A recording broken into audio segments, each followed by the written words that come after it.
Good day, everyone. I'm Eric Till Estrada, and welcome to this presentation on Introduction and Podcast for Development Part 1.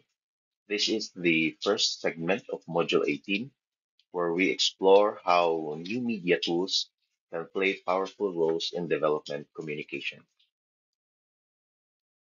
This presentation covers the following: module overview, module objectives, definition of a podcast, podcasting, and radio, the key differences, why podcasts matter in development communication, a case study in Peru, its key lessons, conclusion, and what's next.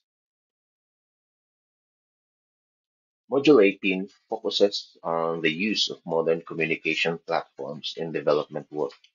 This includes podcasts, SMS, songs, and social media.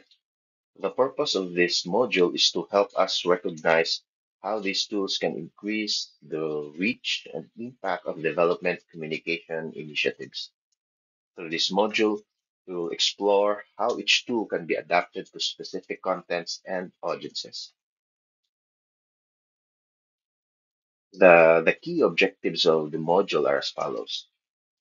First, to enable us to discuss how podcasts, SMS, songs, and social media can serve as channels for development communication. Second, to identify the advantages and limitations of each tool. And third, to help us apply these concepts when planning for or designing our own development focused communication materials. So, what is a podcast? A podcast is a digital audio program that is typically available for download on the internet. According to Merriam Webster, it is a program made available in digital format for automatic download over the internet, which can then be played on a computer or digital device. The word podcast is a combination of pod from the iPod portable media player and broadcast. The term podcast was coined in February 2004 by Guardian columnist Ben Hammersley. Podcasting may be familiar to us because of its similarities to radio, but there are notable differences. Traditional radio requires scheduled broadcasts and a license to operate on the airwaves. Also, it only offers one-way communication, as stated by David Grimshaw of the charity organization Practical Action. Radio seems a bit too distant or too formal. Podcasts, on the other hand, can be recorded and shared using free tools and distributed online to reach a global or local audience. Unlike radio, which is one way, podcasts can be interactive through listener feedback or even community contributions. This makes podcasting a much more dynamic and adaptable platform, especially for development purposes.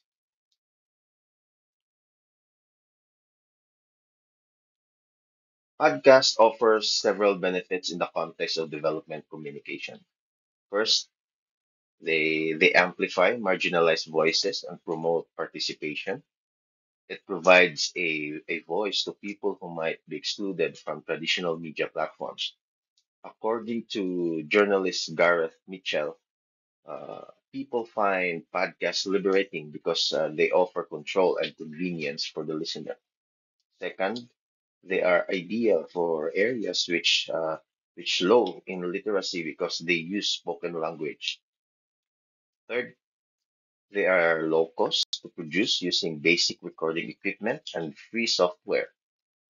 And finally, podcasts can be used for education, community updates, and agriculture tips that people can access repeatedly whenever needed.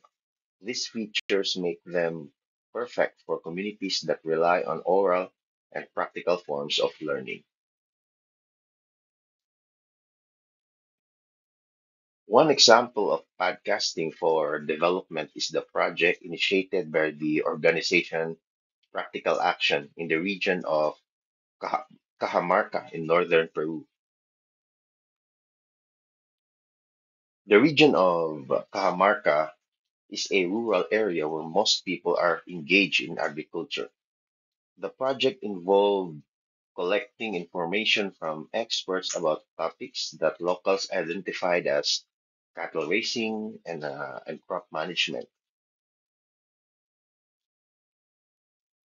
That information was turned into audio files and sent to telecenters in the area. Since many people did not have access to digital devices, Practical Action transfers the audio to CDs and cassette tapes and used loudspeakers and local radio to share the recordings. This method is effective in adapting to areas with low digital access but with high interest in audio communication. Moreover, this approach provided useful information through accessible and familiar formats, which is essential for training. Also, it inspired local people to participate and create their own audio content in the future. The Peru case highlights three important lessons. First, audio formats enhance accessibility and learning.